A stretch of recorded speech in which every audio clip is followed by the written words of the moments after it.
io chiedo scusa se parlo in italiano. Il fatto è che ho appreso il sardo all'età di 60 anni. Troppo tardi per acquisire una buona pronuncia. L'età ideale sarebbe stato 3-7 anni.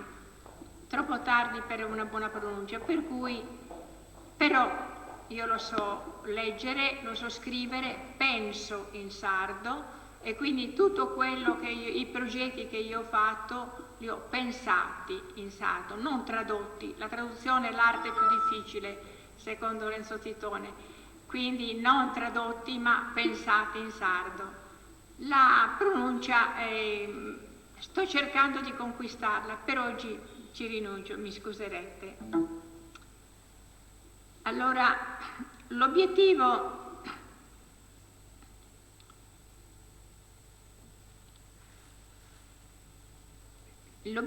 che da anni ci proponiamo in Sardegna è realizzare una scuola bilingue a partire dalla scuola dell'infanzia.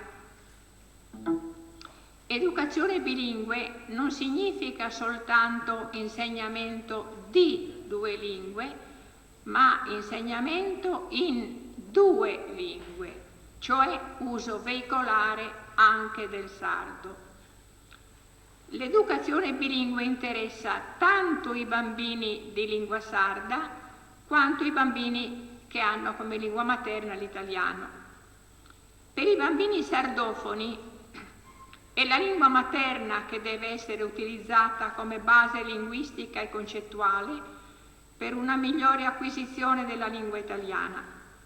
Inoltre, dando il giusto spazio alla lingua materna, non si sottrae al bambino il suo primo strumento di conoscenza del mondo, di tessitura dell'esperienza affettiva, di costruzione dell'io, ma lo si valorizza e lo si potenzia anche sul piano concettuale.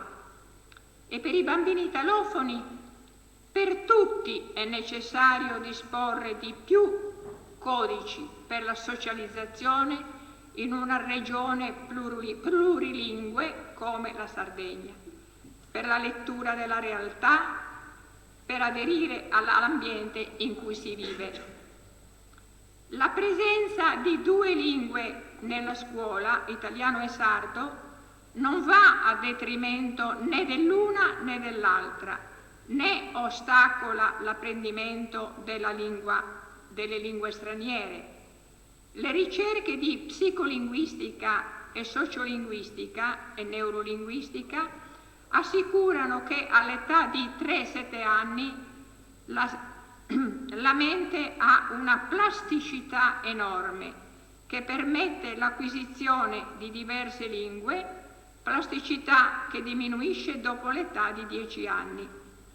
L'impiego di 2 lingue nel curricolo non va a detrimento delle competenze che il bambino ha da acquisire nei vari campi di esperienza, anzi il bambino dispone di 2 strumenti per acquisire e rielaborare le conoscenze, il sardo e l'italiano.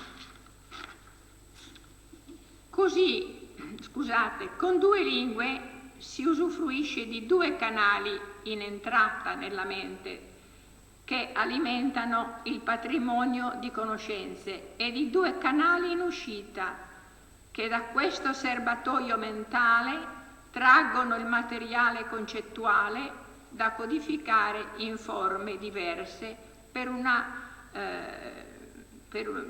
in una lingua e nell'altra. Quale lingua sarda usare nella scuola? Per i bambini sardofoni è chiaro. La lingua da usare nelle varie aree formative accanto all'italiano deve essere la lingua materna, la parlata locale. Anche per i bambini italofoni, se si vuole che il sardo sia uno strumento per comprendere la realtà locale e per radicarsi in essa, la variante del sardo da apprendere non può che essere quella della comunità in cui si vive. Nella educazione bilingue, sia la lingua 1 che la lingua 2 si dovranno sviluppare sia attraverso il loro impiego come strumenti di comunicazione, sia come strumenti nella elaborazione delle conoscenze, cioè come strumento veicolare di conoscenza e di apprendimento. Questo processo di sviluppo delle due lingue deve essere accompagnato da momenti di riflessione sulle due lingue affinché si usino in modo più consapevole. Quale metodologia? L'approccio più efficace al sardo L2 è l'immersione nella lingua. Facile in scolaresche in cui ci sono diversi bambini che parlano il sardo. È infatti attraverso l'interazione comunicativa che si apprende una lingua. Ma ricordo con piacere l'esperienza della scuola elementare di San Giuliano in Corsica, dove un solo bambino corsofono è riuscito a coinvolgere l'intera classe in attività di giochi e racconti e scenette. Nelle scuole dell'infanzia di Nuoro lo strumento più efficace sono stati i burattini, che parlavano solo in sardo e che interagivano con gli scolaretti solo in sardo, sollecitandoli a parlare. Qui ho portato alcuni burattini, ma non ci sarà tempo per farli vedere. In questo progetto per ragazzi di 10-14 anni, questo che oggi presentiamo, sono stati offerti anche testi espositivi di carattere informativo per la conoscenza della realtà della Sardegna. Sono schede di carattere naturalistico ed etnografico. Accanto alla lingua abbiamo aggiunto altri canali di immersione nella cultura, la musica, il canto, il ballo. Il progetto viene presentato in 3 varietà del sardo: nuorese, logutorese e campidanese, tra le quali il ragazzo nel DVD può scegliere, ma ciò non deve significare rinuncia alla lingua della comunità di appartenenza, che egli potrà utilizzare liberamente nella produzione di testi anche scritti e nella drammatizzazione di scene e racconti. Il progetto comprende un libro con i testi che costituiscono l'immersione nella lingua, scenette varie che adesso noi vedremo qualcosa, e poi anche il libro di riflessione sulla lingua. In precedenza c'era stato il corso precedente era stato per i bambini della scuola elementare, e anche questo con un DVD.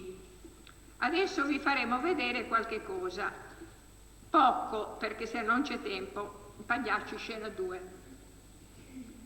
cioè si tratta, allora qua noi abbiamo immaginato che ci sono i pagliacci, personaggi che sono alle prese con dei fantasmi che vengono dal passato, da un libro magico, un po' magico, di storia della Sardegna, da cui escono i personaggi.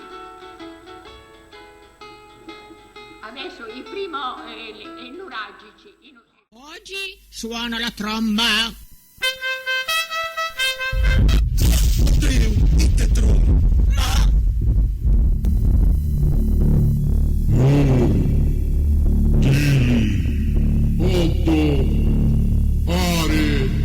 Ma chi sono questi?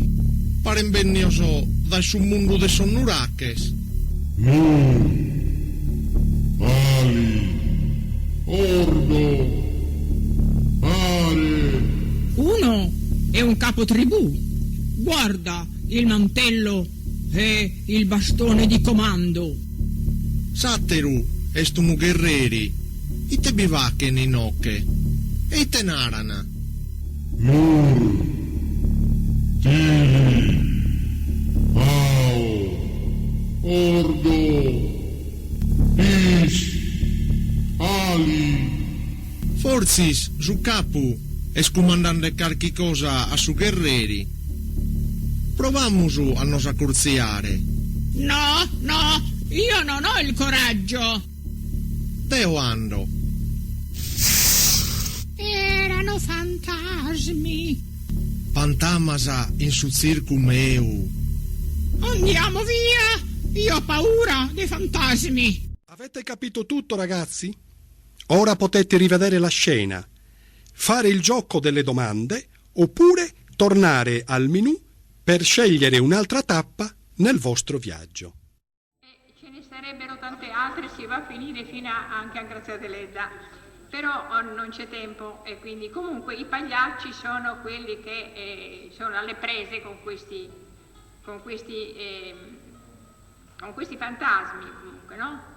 E alla fine cosa finirà? Che si capirà da dove, come mai escono questi. Sì, il libro è fatato e quindi, però c'è anche la tromba di Pirimpillo, perché Pirimpillo, che è uno dei pagliacci, quello che parla in italiano, aveva acquistato la tromba da uno stregone a Shanghai.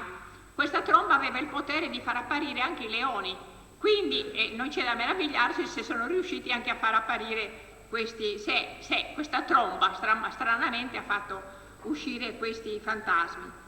Adesso rinunciamo ad andare avanti con i pagliacci perché non c'è tempo e pensiamo invece ai burattini che con i bambini piccoli abbiamo usato in modo diretto. Io ne ho alcuni qua da far vedere così e invece qua li abbiamo messi, la burattinaia ha animato le scene.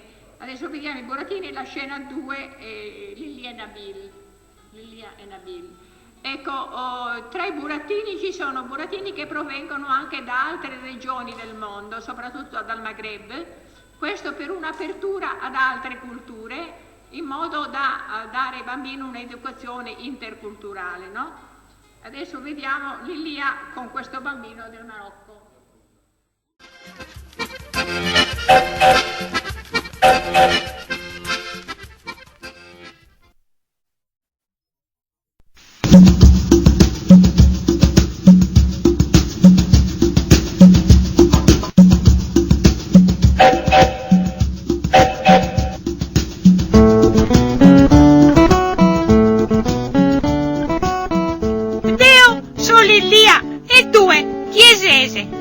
Je m'appelle Nabil.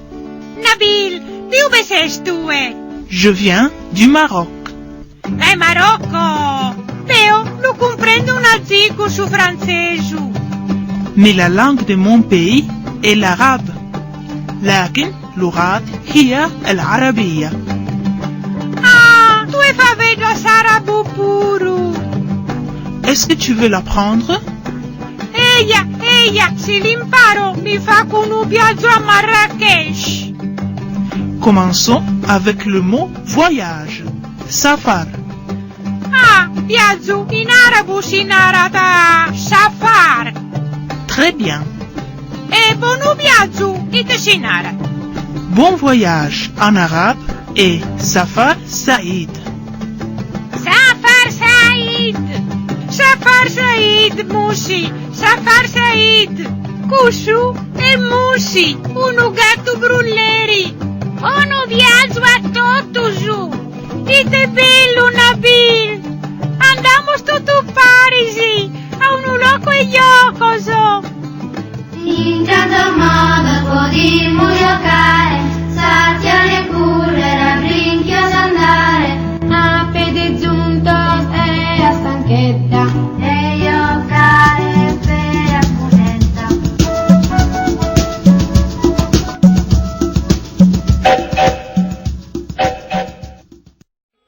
Adesso ci sono i racconti di Fedro, delle favole di Fedro, ne facciamo vedere uno solo e poi rinunciamo a far vedere i racconti che sarebbero lunghi e a far vedere le schede di carattere naturalistico ed etnografico che introducono i ragazzi nelle varie forme della cultura sarda, nella realtà della Sardegna, ma rinunciamo perché non c'è tempo.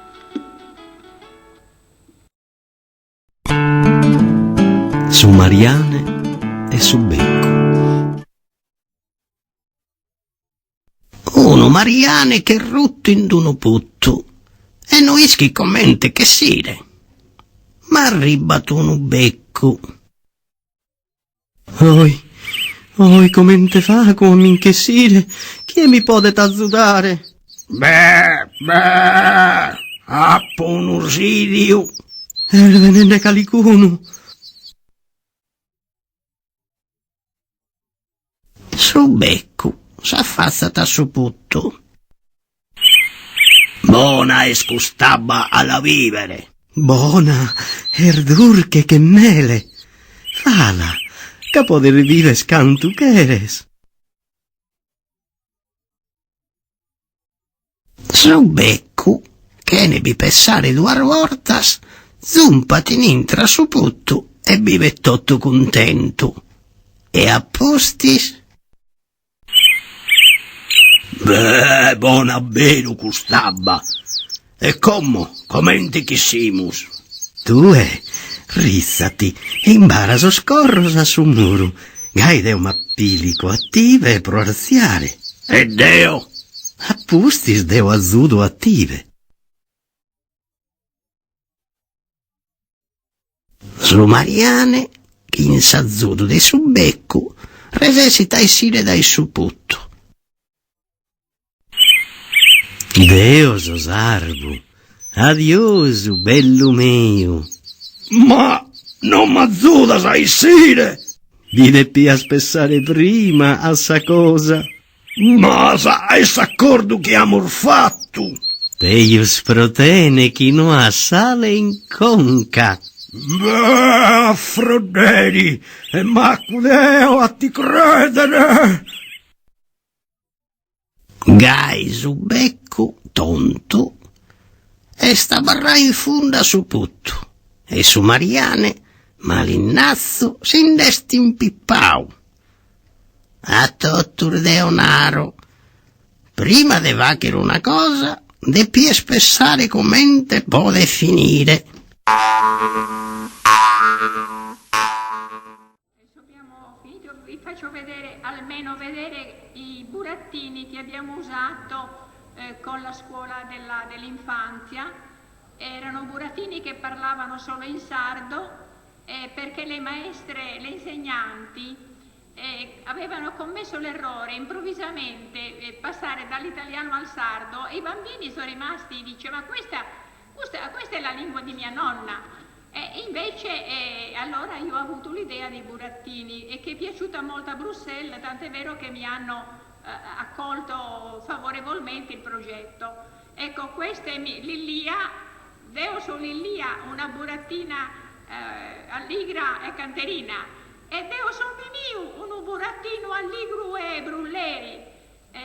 Possono fare delle scene, ma non c'è tempo, altrimenti vi farei una scenetta, ecco. Perché comunque noi siamo il burattino, sono Paco buffantino, il burattino siamo noi, spipillos che a voi, trallallero, lallero, lero, lero, trallallero, lallero, lero, la.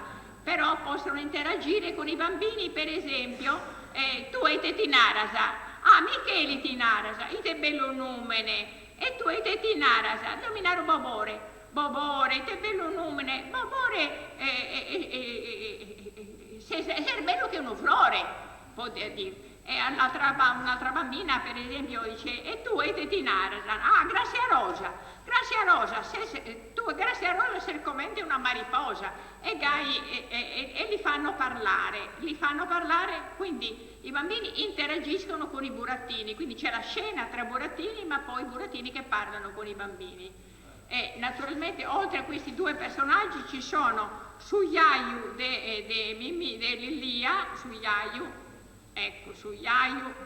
chi canta sa sbatturina, vi esonero dal sentire la mia battorina cantata, perché certe volte cantavo pure io al posto della cosa. E questa è Saiaia de Lillia, sono anche questi personaggi importanti, perché ecco, anche loro interagiscono tra di loro, si vogliono molto bene, insomma, lui canta e lei dice, so che tu mi piace a me, e Gai si chiede. Io vi saluto, basta così, arrivederci.